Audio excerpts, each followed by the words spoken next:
Welcome back to Fortuna 3, you beautiful prospectors. If you're new, then you're probably wondering how you get to the higher levels to start playing with the really fun guns. You know the ones. The Core, the KA, the Bassi. Well, I'm here to hopefully help you out. We all have to run Nublet gear at some point. So the question is, with limited funds and limited items, what are some solid budget runs that will help you feel competent in a drop while not necessarily making you fear every other player you come across? So there are a lot of different ways that people can do this, and keeping in mind that this is merely my opinion, there are, as I said, different ways to make a good budget run. As well, just a quick reminder, this is all done during the beta, so things can and probably will change. So with that in mind, let's get into it. So I've got three pretty solid loadouts that all follow the same sort of concept. These concepts are obviously stuff that you'll see throughout your entire season, but it's a close range weapon and a long range weapon. So, with that in mind, let's start with my personal favorite, the Old Reliable. This loadout consists of pure Nublet gear, carrying a white backpack, a white helmet, and white armor. I would recommend the tactical armor. I believe it's a little bit more expensive, but it gives you a little bit more stamina, which is always useful in a fight. Also, in case you're curious, the term Nublet refers to anybody who uses all white gear plus all white weapons. Consumable-wise, I would typically run 10 weak stims. You could run 5 weak stims and say, med kit, but remember you're using a white backpack, so you don't have that much space. So 10 weak stims is usually the way to go. Moving forward, we've got the weapons in the Old Reliable. You got the K28 pistol and the C32 long shot. You probably saw the C32 long shot coming in. Moving forward, the C32 Longshot will and should be a staple of most loadouts, even in the end game, unless you've got the Basilisk or Kinetic Arbiter unlocked.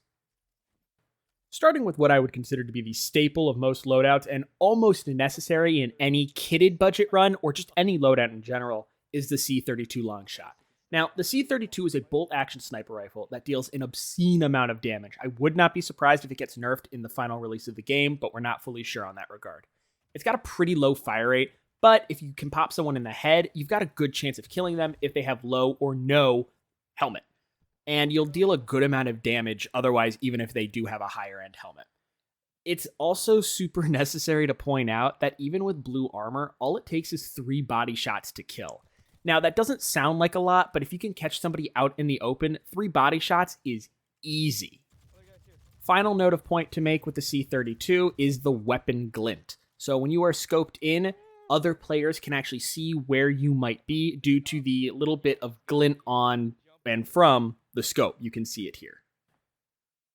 Moving on, you've got the K28. Now, the K28 is a semi-automatic pistol that typically will be used in your close to mid-range fights, and it's super, super good if you just want to mag dump or you want to take well-timed conscious shots. The kicker that you need to know is that when you're mag dumping, it's very inaccurate. Let's just be very, very clear. It's really inaccurate if you mag dump, so you want to basically barrel stuff the person.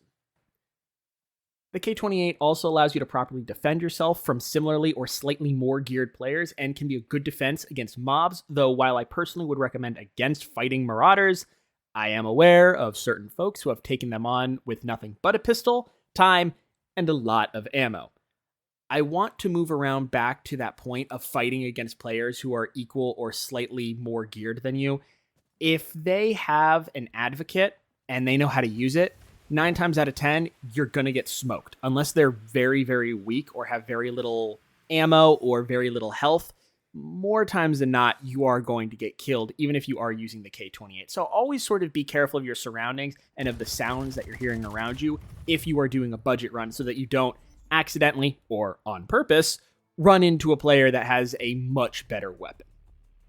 Also important to note that you could, in theory, change out the K28 with the shotgun. This change in weapon allows you to kill mobs easier, but you do lose that mid-range combat that, in my eyes, makes the K28 far superior.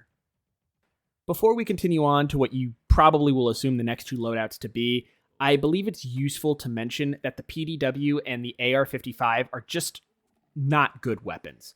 Let's start with the AR-55. As I said, it's just not a good weapon right now. I am hoping for it to be buffed in the main release. The fire rate is slow, the damage is suboptimal against players, and it's a tickle to the mobs. The PDW, well, let's let this clip speak for itself.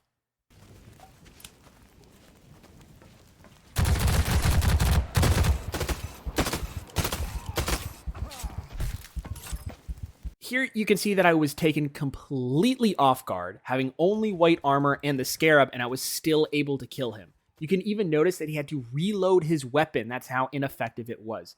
In a group, PDW and AR can be formidable guns, but solo, I would just take a pass on them. It's important to recognize that you will not be stuck in only quick shop items only. Barring the C32, you'll expand and level up your factions. The first 3 weapons you will unlock are the Bulldog from ICA, Scrapper from Korolev, and Scarab from Osiris. These are all your second type of budget run items. First off, I wouldn't even touch the Bulldog. It's an ineffective weapon with subpar aim, and the inability to mod the weapon makes it much weaker than its same level counterparts. Just wait. Let's see if Jaeger decides to allow you to have mods. Otherwise, I wouldn't use it. In the second budget run, you would be replacing the K28 with either the Scrapper or the Scarab. Let's talk about the Scarab first. The Scarab is a quick 3-round burst gun that holds 15 rounds in the mag. It's not a bad gun by any stretch of the imagination, but it's not necessarily a good gun either. For a budget run, this gun works perfectly well. It's relatively cheap, does good enough damage, and in a firefight with other players, it can be used to hold your own. My biggest problem with it is the spread of the 3 rounds over distance, as well as the fact that where the reticle is placed is not necessarily where the bullets are going. The bullets tend to go higher than where the reticle is. That being said, it's definitely a more close-range weapon, but with proper mods, it can easily become a good mid-range weapon at the level that you would be at. The final weapon for budget runs, which you probably already use, is the Scrapper. This is my personal favorite weapon. What it loses in range, it makes up for in fire rate and damage. The Scrapper is a gun that can eviscerate most armor and thus players at close range, as you can see right here.